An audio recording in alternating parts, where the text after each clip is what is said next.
Welcome back to Raised by Giants live discussion. Good to see everyone. Welcome everyone in the chat and any moderators and channel members out there. And if you're watching on YouTube and X, or if you're listening on the audio only or the replay, welcome to the show. Thanks for joining us. Really appreciate it. My social media links are all in the description. The link to watch my documentaries on Amazon Prime and Tubi are also in the description. JFKX, Solving the Crime of the Century, and A Clockwork Shining in Kubrick's Odyssey 3. I am currently in the process of editing my latest documentary, Psychic Agent, which will be released on Amazon Prime in the coming months. With that down, we are joined today by a man known for a brilliant career as Leo Young in the media and the music industry, as a record producer who quickly became popular on the internet in 2006 because of his direct involvement in the New World Order and secret societies, known to the majority of us as the Illuminati. Writer, researcher, author, Leo Zagami. Welcome to the show. How are you? It was a pleasure, and today to be live with you is even a greater pleasure. I think this is the first time, so thank you for having me on, and of course, hello to all your viewers. Well, it's the first time that you've been on the show on a live broadcast, but we did meet at Contact in the Desert a couple of years ago. Absolutely. And we did have a good discussion there, but someone tried to say that I censored you, but that wasn't true at all. No, absolutely. I can confirm there was nothing edited out of your interview. So yes. My camera just shut off halfway, shut off on 3 other people. Yeah, the problem was, I think, with your camera was running out of battery power. Yeah. That's right.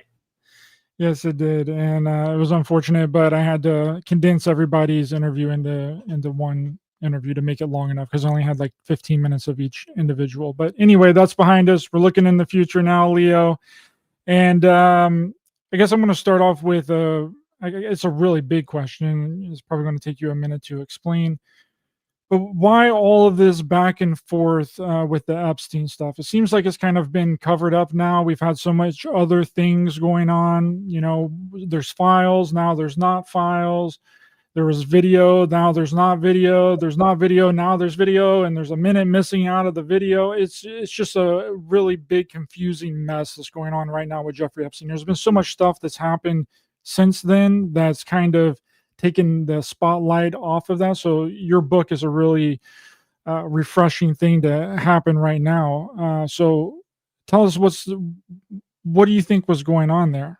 Because Trump said that he was going to release the files. He said it on the Sean Ryan show. Okay, I think that the best way to answer you is to direct your viewers and the potential readers to the introduction of my actual book, where I actually explain very clearly why nothing is going to ever be fully disclosed regarding Epstein. You see, my book gives a unique perspective that there has been hundreds of books written on the Epstein case, as you can imagine. There has been thousands of articles. There has been documentaries. So what else can a journalist add? I add my experience, of course, within secret societies, within religions, especially as somebody who has studied very much Judaism. And so the answers that I provide in this book are more regarding the ancestry of the protagonist and the people who built Epstein from scratch. And that goes from the father of William Barr to Les Wexner, to any other associate of Wexner, being part of the Mega Group, which is this Jewish study group that was founded in the early 90s.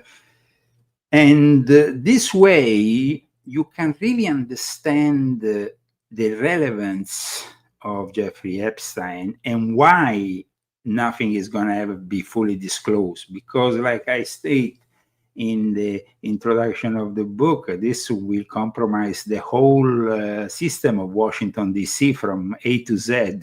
So it's not just a single political party that will have some serious problems, being the Republican or vice versa, the Democrats.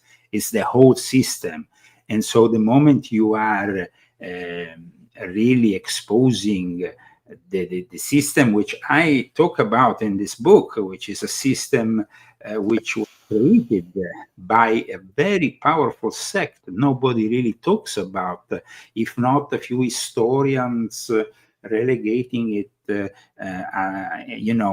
in history as some kind of sectarian moment or false messiah of the Jews that in the end just dissolved in thin air. It didn't dissolve in thin air, and actually there were historians like Gershon Scholem, who studied very much the Sabbatean and Frankist, who confirmed that nothing was dissolved in thin air. You have to really study the history of contemporary Judaism to understand why you have today a transgender rabbi endorsing Zoran Mandani, or Zoran Mandani being endorsed today by a large number of Hasidic Jews. If you study this book, you understand that in reality the Sabbatean Frankists hid themselves, of course, within the Reform part of Judaism, because that was directly influenced also by what is the Jewish Enlightenment, which was very much influenced by the Sabbatean Frankists. But at the same time, you have also those conservative Jews, which in the end gave themselves birth to other forms of Judaism, who today, like the Reconstructionists, who today are just as bad, and who actually have, let's say, I will not say destroyed, but I will say cherry picking on the Mosaic laws. Now, for those who are viewing us, the Mosaic laws are not only those Sinaitic laws that were given by God on the mountain, those 10 commandments. There is actually 613 precepts that are given within the Torah, the 5 books that in the Old Testament we call the Pentateuch.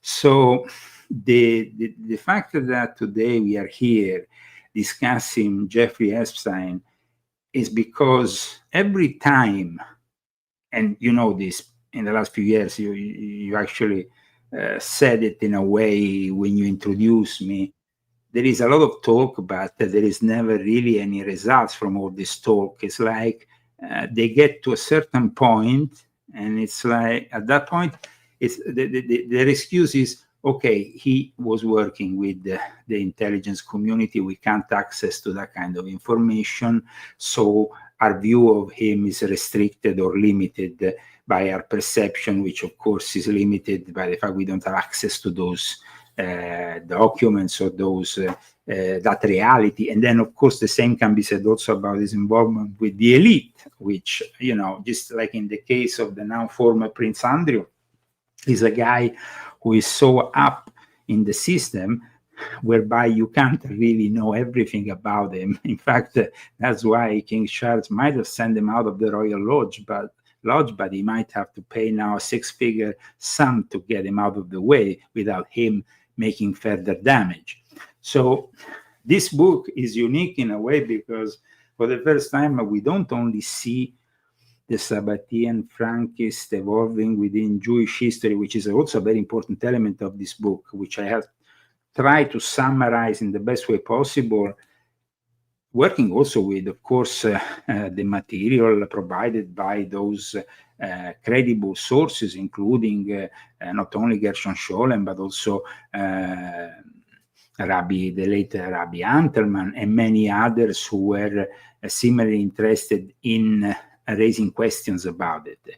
And the problem within the academic world surrounding the Sabbatean Frankists to this day in universities in Tel Aviv, in Jerusalem, is that the moment in which you expose this heresy, you go inevitably and expose part of Judaism, which is still today in charge of things, because you have a state that claims a sort of legitimization through religion, because that's how Israel was built by the Zionists. Now, in my work, I explained how they were forced to accept this return to Israel also. And the role of Jeffrey Epstein is not just a role of, any kind of individual or spy, because he was put in place there as a spy master. He was given a building rigged with cameras in the center of New York, another place, a fantastic place, and facilitated the buying or purchasing of an island for very little amount of money compared to what is the usual amount you pay, or what happened in New Mexico. But at the same time, we are here not in front of a simple pervert. We are in front of a sort of Dr. Frankenstein, who was also very much obsessed by technology. He is apparently involved in the backbone of Sophia the robot, because with his involvement with the actual software of Hanson Robotics that he helped financing, he was directly involved, regardless of what they said about him not being involved with Sophia the robot. And that is already a sort of Frankenstein scenario. And then you have, of course, his will to spread his seed worldwide. He wanted to seed everybody with his DNA, but there was also much more connected to his, let's say, mad scientist slash Frankensteinish kind of view of things, which, by the way, is connected also to a very ancient tradition within Judaism, which is the golem, which is something created out of clay by reciting certain formulas. And of course, the Kabbalists were in charge of that kind of thing, which was then inspirational for Mary Shelley, who in a way was inspired by both the Golem as well as Jacob Frank and his sect, as well as the Illuminati.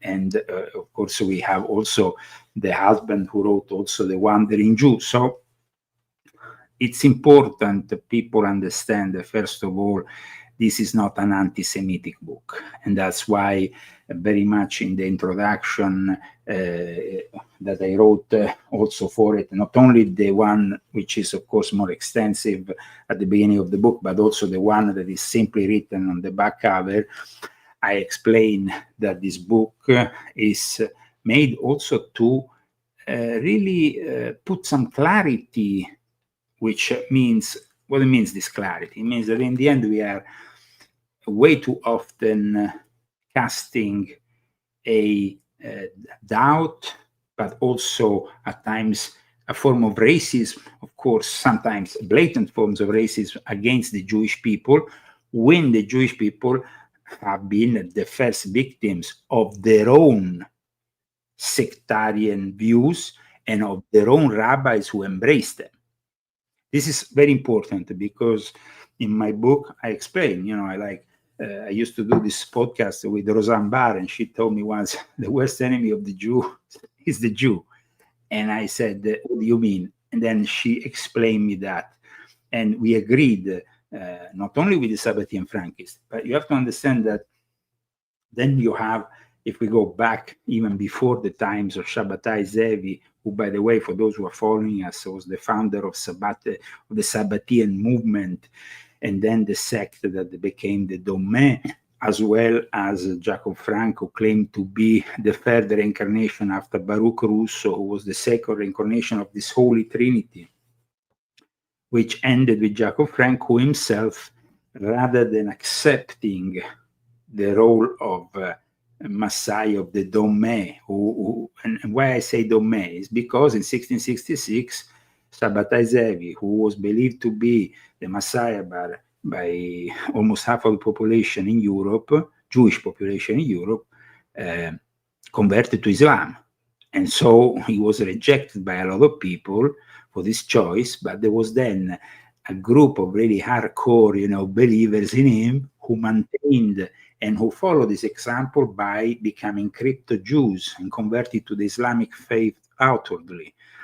Now, this kind of modality, and also Jacob Frank will imitate this modality with the Catholics. He will not accept to be simply the reincarnation of Shabbatai and stay there in Salonico, in Thessaloniki, and follow up with the Dommeh. He wanted to do much more, so he went back to the Catholic place he came from, which was nowadays Ukraine, but at the time Poland, and what was I think at the time the Lithuanian Polish Commonwealth, and then all this area was part of Podolia. That area which is the area also of modern Ukraine, of Moldova, of Ukraine, of other parts of Eastern Europe, Belarus, and so on.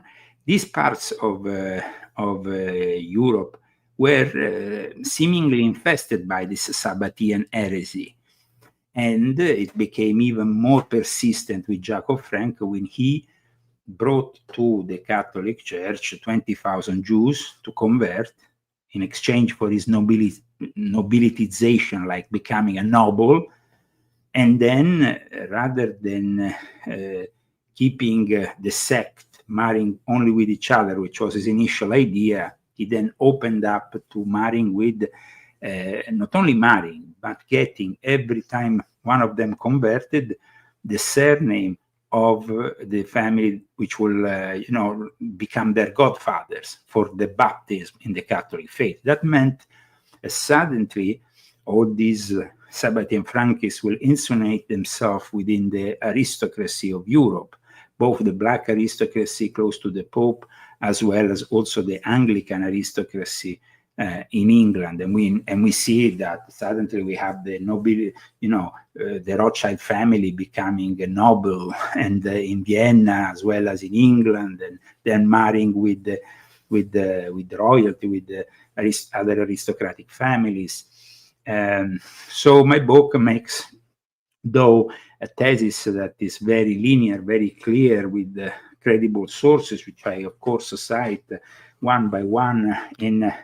I think there is something like probably almost 500, over 500 citations here. No, let me see, because I'm not wearing my glasses. Sorry. So I need those glasses on sometimes, Leo. Yeah, sometimes you need the glasses. But in any case, the citations and the sources I use are non-debunkable, because you can understand that when you are attacking the rabbinical system, and I'm like attacking the core of Judaism, and I'm challenging a little bit, like 2,000 years, Jesus was put on a cross for a similar thing. So, I mean, they don't go easy on you if you challenge them. So you want to be very, honest about the sources you have, very transparent. You want to maybe say one is controversial, one is in a certain way, but I regard it as idoneous for citing. It definitely, the sources need to be credited in a way that you will not have any backlash from the academic world. And in fact, this book is presently #1 in the history of Judaism, and in many other sections on Amazon, which have, some of the most eminent historians of Jewish history or of Jewish religion. So I'm glad that you had me on today, so we can maybe describe a little bit better of this. Yes, and the really strange part about, I mean, you're correct in a lot of that. I mean, the transgender stuff comes directly out of Israel. It seems like a lot of things are funded and come out of Israel, but it's so interesting because it's like, why now? Why are we going through this? Why has there been this big, Israel type of people waking up to this idea, right? Because it really came from the left on a lot of this stuff on college campuses, right? The free power. Yeah, but the problem is that they always fall into the trap of anti-Semitism. I mean, one thing is the race, another thing is the ideology and the religion followed by that race. And if that religion becomes corrupted for a number of reasons, and you address those reasons like I do in this book, you are not condemning the people. You are actually, for example, in this book, I show how through the Sabbatean Frankists, they were the Sabbatean Frankists were the worst enemy of the Jews, and they themselves were Jews. Not all Sabbatean Frankists are Jews these days or in the last 100 or 200 years, but initially the Sabbatian heresy of Shabbatai Zevi, and then Jacob Frank, who claimed to be his reincarnation, these were Jews who would do anything against their own fellow Jew if they didn't accept their Messiah, including and that is, of course, the most controversial claim. But I cite rabbis, of course, for this, because otherwise would be accused of being a monster. The Holocaust, the Shoah. The Shoah and the transfer agreement that preceded it, that was made between the Zionist organizations and the Nazis. You have to understand that, like I said earlier, it was not easy to convince Jews to go back to Israel.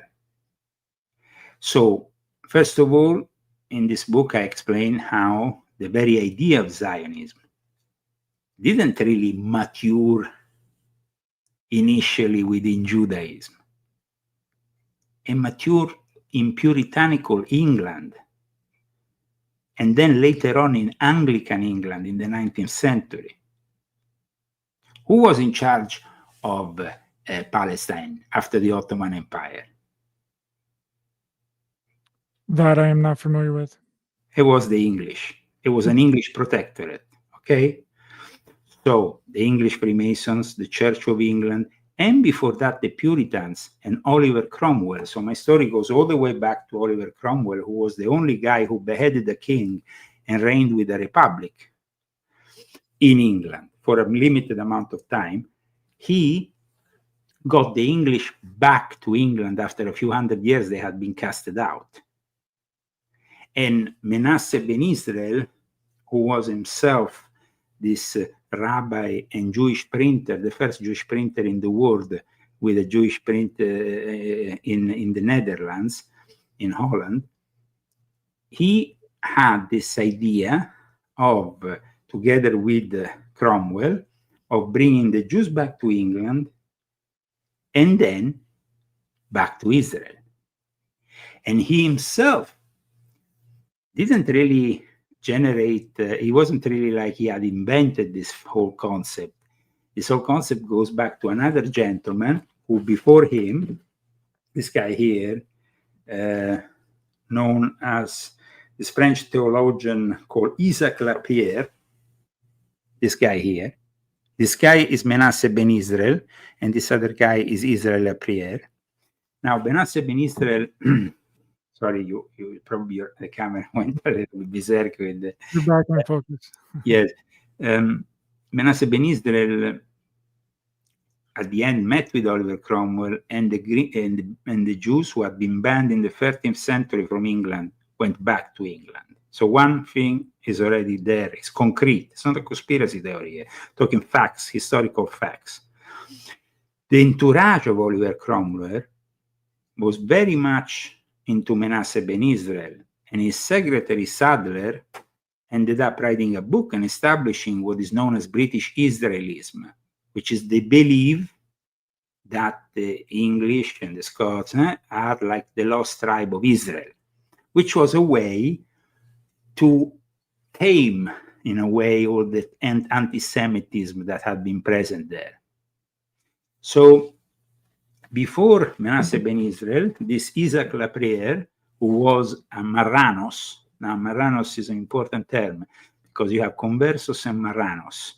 And during the infamous years of the Spanish Inquisition, when the whole Iberic Peninsula was being purged of the Arab and Jewish influences, and then we know what happened later, because then you had Ignacio Loyola, the founding of the Jesuits and all that. But the Marranos were the ones who were crypto-Jews, who converted but were keeping on their Jewish practices in secret. While instead the conversos were genuine converts. So they stayed Catholics.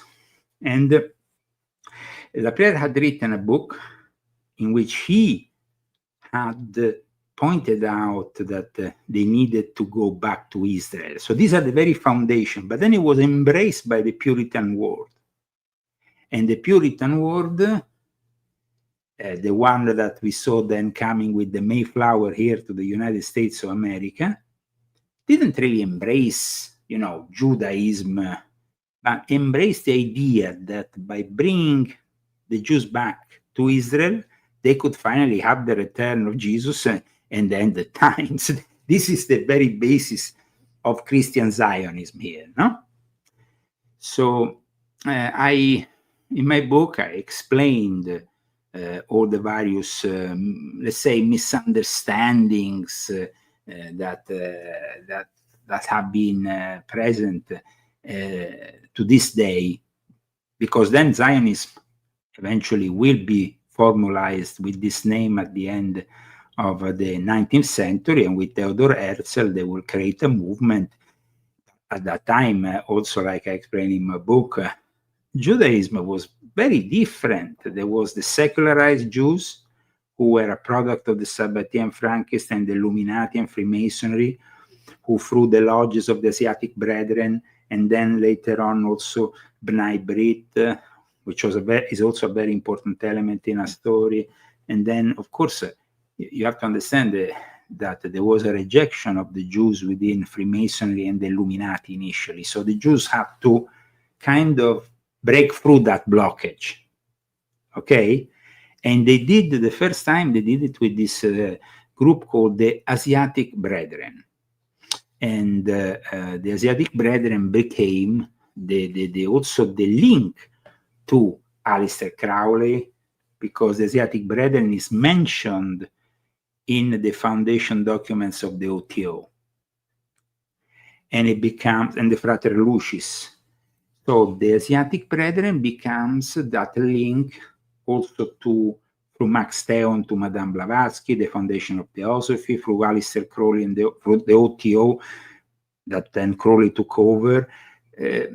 Basically, in my book, I explain how the Sabbatean Frankist sexual magic was the basis for all the sexual magic of all the occultists that came later on, from Pascal Beverly Randolph to Crowley, all the way to the Satanism of Anton Levi, known as Anton LaVey, who was himself a direct descendant of Sabbatean Frankists. So you see, and he said the perfect Jew is a Nazi, a demon Jew, you know. So these are controversial, you know, you have to understand, these are very controversial subjects for people of Jewish faith.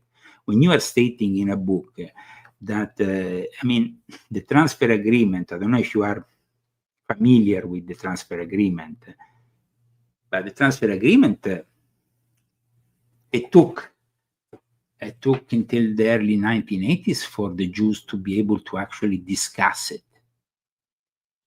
1980s, because before then they could hardly. It was Edwin Black who published a book in 1984, and he brought all the receipts, all the evidence, and then you know, then you see one thing. You see that basically the creation of Israel has nothing to do with the Jewish religion, but it's a compromise. Because, like I said, the Zionist movement had to put together the secularized Jew, the Orthodox Jew, the Sephardic, the Ashkenazi, the Yemen, you know, all the various Jewish people who had at that point scattered with the diaspora through the world, but also started to act differently. I mean, a guy like Franz Kafka, who, you know, an excellent writer, a secularized Jew who was viewing the Hasidic Jews as primitive and as a tribe of Africans, he said. So imagine what kind of racism there was between Jews. And that is really when the symbol of the